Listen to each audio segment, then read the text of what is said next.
দক্ষিণ চব্বিশ পরগনার ভাঙড়ে তৃণমূল কংগ্রেসের রাজনৈতিক কর্মী সম্মেলনে বিতর্কিত মন্তব্য করে আলোচনার কেন্দ্রে তৃণমূল নেতা মোদাচ্ছের হোসেন। সোমবার ভোগালী ২ নম্বর গ্রাম পঞ্চায়েতের পশ্চিম কাঠালিয়ার আয়োজিত এই কর্মী সম্মেলনে উপস্থিত ছিলেন ক্যানিং পূর্বের বিধায়ক তথা ভাঙড়ের তৃণমূল পর্যবেক্ষক শওকত মোল্লা সহ একাধিক তৃণমূল নেতৃত্ব। এই সভায় বক্তব্য রাখতে গিয়ে মোদাচ্ছের হোসেন সাফ জানিয়ে দেন, ২০২৬ সালের বিধানসভা নির্বাচনের আগে ভাঙড়ে আইএসএফ বলে কিছু থাকবে না। প্রকাশ্যে এমন হুঁশিয়ারি দেন তিনি। এখানেই শেষ নয়, তিনি বলেন, আমরা ঘরের টাকা দিচ্ছি, বর্ষার ত্রিপল ছাতা দিচ্ছি, শাড়ি দিচ্ছি, তারপরেও যদি কেউ ভাবে আইএসএফ করবে, তা হবে না। টাকা পেলে তৃণমূল করতেই হবে। তার এই মন্তব্য ঘিরে ইতিমধ্যে রাজনৈতিক মহলে চাঞ্চল্য ছড়িয়েছে। বিরোধীরা কটাক্ষ করে বলছে, তৃণমূল এখন টাকা ভিত্তিক রাজনীতি করছে। যদিও তৃণমূল নেতৃত্ব এই মন্তব্যকে ব্যক্তিগত মত বলে দায় এড়ানোর চেষ্টা করছে। Bureau report, Bangla digital TV. ২৬ সাল আসার আগে আইএসএফ বলে ভোগালিটিয়ার কিছু রাখা হবে না, কারণ আমরা ঘরের টাকা দিচ্ছি, আমরা বর্ষাকালে তেরপল দিচ্ছি, ঈদের সময় শাড়ি দিচ্ছে, কেটা দিচ্ছে আমাদের সওগাত ভাই। ঈদের সময় শাড়ি দিচ্ছে, পুজোর সময় শাড়ি দিচ্ছে, বর্ষার সময় ছাতা দিচ্ছে। এত কিছু দেওয়ার পরে তারপরে যদি আবার ফের মনে করো আমরা আইএসএফটা করবো, ওইটা ভেবো না। আমরা খেতেও ফলাবো, খামারেও ফলাবো, পরিষ্কার করে বলে যাচ্ছি। ভেবেছো 10টা নম্বর ডায়াল করে আমাদের কর্মীদের অনেক ক্ষোভ আছে, আমাদের কর্মী ভাইদের অনেক ক্ষোভ আছে, যেগুলো পঞ্চায়েত থেকে সিলেকশন হয়েছে ঘরের টাকা, সেগুলো একটু ঢুকতে দেরি আছে, আর ডায়াল করা নাম্বারটা ঘরের টাকা ঢুকে যাচ্ছে। আবার ওরা আবার বাইরে প্রচারকার কি বলে, ওরা যাচ্ছে না ঘরের টাকা ঢুকে যাচ্ছে।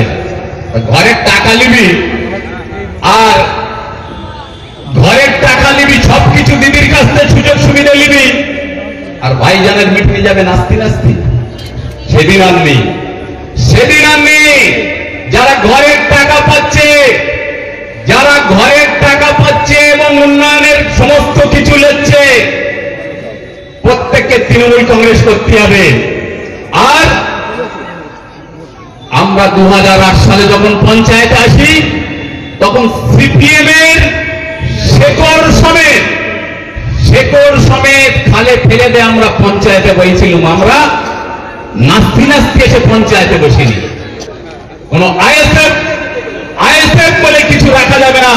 যারা পশ্চিমবাংলায় যাদের কোন অস্তিত্ব নেই, ভাঙড়ে একটা সিট দিতে মনে করে দিল্লি বসে হয়েছে। ভাঙড়ে একটা সিট দিতে মনে করে আমরা দিল্লি বসে রয়েছি। 2026 সালে সেই স্বপ্ন যেন আর দেখো না। আমরা কালকে দেখলাম ভাঙড়ের এক নেতা ঝানার সঙ্গে দলের কোনো সম্পর্ক নেই বলে বর্তমান ভাঙড়ের যিনি পর্যবেক্ষক তিনি বলেছিলেন, এই সমস্ত নোংরামু নেতারা তৃণমূলে তাদের কোনো ঠাঁই নেই। কেন ভাঙড়কে তারা স্বচ্ছ ভেবে গড়ার ডাক দিয়েছিল, কিন্তু সেই নেতার ডাকে একটি কর্মী সভা, আর সেই মঞ্চ থেকে দাঁড়িয়ে সরাসরি ভাঙড়ের সাধারণ মানুষ সহ আইএসএফকে তিনি কথা বলেছেন। কথাটা হলো, ভাঙড়ের মানুষ, সাধারণ মানুষ যারা ঘর থেকে শুরু করে সরকারি তিরপল থেকে শুরু করে বিভিন্ন সুযোগ সুবিধা যারা পাচ্ছেন, তাদের উদ্দেশ্যে তিনি বললেন যে ভাঙড়ের মানুষ যদি তৃণমূল সরকার থেকে সুবিধা নেবে আর আইএসএফের মিটিংয়ে যাবে, আইএসএফের ভোট দেবে, দল করবে, এটা কোনো রকম নাকি তৃণমূল বরদাস্ত করবে না। আমরা ওই নেতাকে বলতে চাই, আপনি মনে হয় ভুলে গিয়েছেন, আপনার 2021-এর পরে আবার ঠিক পঞ্চায়েতের আগে থেকে আপনার দল আপনার সঙ্গে ছিল না। আপনি এই সমস্ত বিতর্কমূলক কথাবার্তা বলে আপনি আপনার জায়গা থেকে নষ্ট করছেন। আর আপনার এই ধমকানি আমরা বহুত আগে অনেক কিছু শুনেছি। আপনি আইএসএফকে মাঠে খেলতে দেবেন না, পায়ে দড়ি বেঁধে খেলাবেন, নানান ভাষা আপনার মুখ থেকে এই রাজ্যের মানুষ, ভাঙড়ের মানুষ শুনেছিল। অতএব আপনি আপনার ব্যাকগ্রাউন্ডটাকে জানেন, তারপরে আপনি মানুষের হয়ে কথা বলবেন। আমরা নিন্দা জানাই, ধিক্কার জানাই কালকে যে বক্তব্য তিনি রেখেছেন। কারণ সাধারণ মানুষ তারা সরকারি বিভিন্ন পরিষেবা তারা নিজেদের পাওনা তারা পাবে, কিন্তু কিভাবে একজন রাজনীতির নেতা এই সমস্ত কথাবার্তা তাঁর মুখ দিয়ে বার হয়। আমরা এর নিন্দা ধিক্কার জানাই। আর আপনি এটাও বলেছেন 26-এ নাকি আইএসএফ থাকবে না ভাঙড়ের মাটিতে। আপনি 21-এর পরে বলেছিলেন পঞ্চায়েতে আইএসএফ নমিনেশন করতে পারবে না, তাদের মাঠে পাওয়া যাবে না, তাদের টিকিট খুঁজে পাওয়া যাবে না। সেই পঞ্চায়েতে আপনার দল আপনাকেই টিকিট দেয়নি, আপনাকে মনোনয়ন করেনি। তাহলে আপনি কাদেরকে ভয় দেখাচ্ছেন? আপনি আপনার ভয় দেখাবেন না। আপনি আপনার দলের হয়ে কাজ করেন, দলের নেতৃত্বের কাছে মলচাল মসলে আপনি আপনার জায়গা তৈরি করেন। তারপরে আইএসএফে থাকবে কি থাকবে না সেটা ভাঙড়ের মানুষ ঠিক করবে 2026-এ। আপনারা জানেন না ভাঙড়ের যে অরাজনৈতিক ভেবে আপনারা যে দুর্নীতির আখড়া তৈরি করে ফেলেছিলেন ভাঙড়ের, সেটা একমাত্র আইএসএফই স্বচ্ছ ভেবে মানুষের জনগণের পঞ্চায়েত গড়ার লক্ষ্যেই আইএসএফ মানুষের বার্তা মানুষকে পৌঁছচ্ছে। তাই আপনার মতন প্রধান থাকলে বা আপনার মতন জনপ্রতিনিধি এলাকায় থাকলে মানুষের উন্নয়ন হবে না। আপনার মতন ব্যক্তির লাভ বিল্ডিং থেকে বালাখানা বহু বহু করে উঠবে। তাই আপনি এই সমস্ত কথাবার্তা দিয়ে আইএসএফকে ভোলাতে পারবেন না। আপনার উদ্দেশ্য বলবো, আপনি সংযত হন। মানুষ আপনার জবাব দিয়েছে, আপনার দলের জবাব দিয়েছে, আগামীতে আরও দেবে। রাজনীতির লড়াই তো রাজনীতিভাবে লড়ে নেবেন। আর সাধারণ মানুষকে এইভাবে ধুমকি দিয়ে মিটিনি এনে মাঠ ভরিয়ে কোনো লাভ হবে না। কারণ ভাঙড়ের মানুষ জানে তারা আইএসএফকেই ভোট দেবে।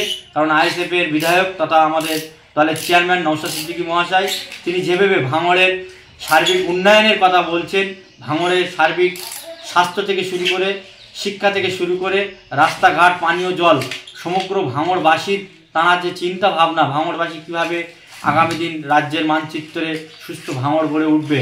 তাই আপনার মতন এই সমস্ত বিতর্কিত কথাবার্তা বলে মিডিয়ায় প্রকাশ খাওয়া যায়, মানুষের মুখোমুখি হওয়া যায়, কিন্তু মানুষের মন জয় করা যায় না।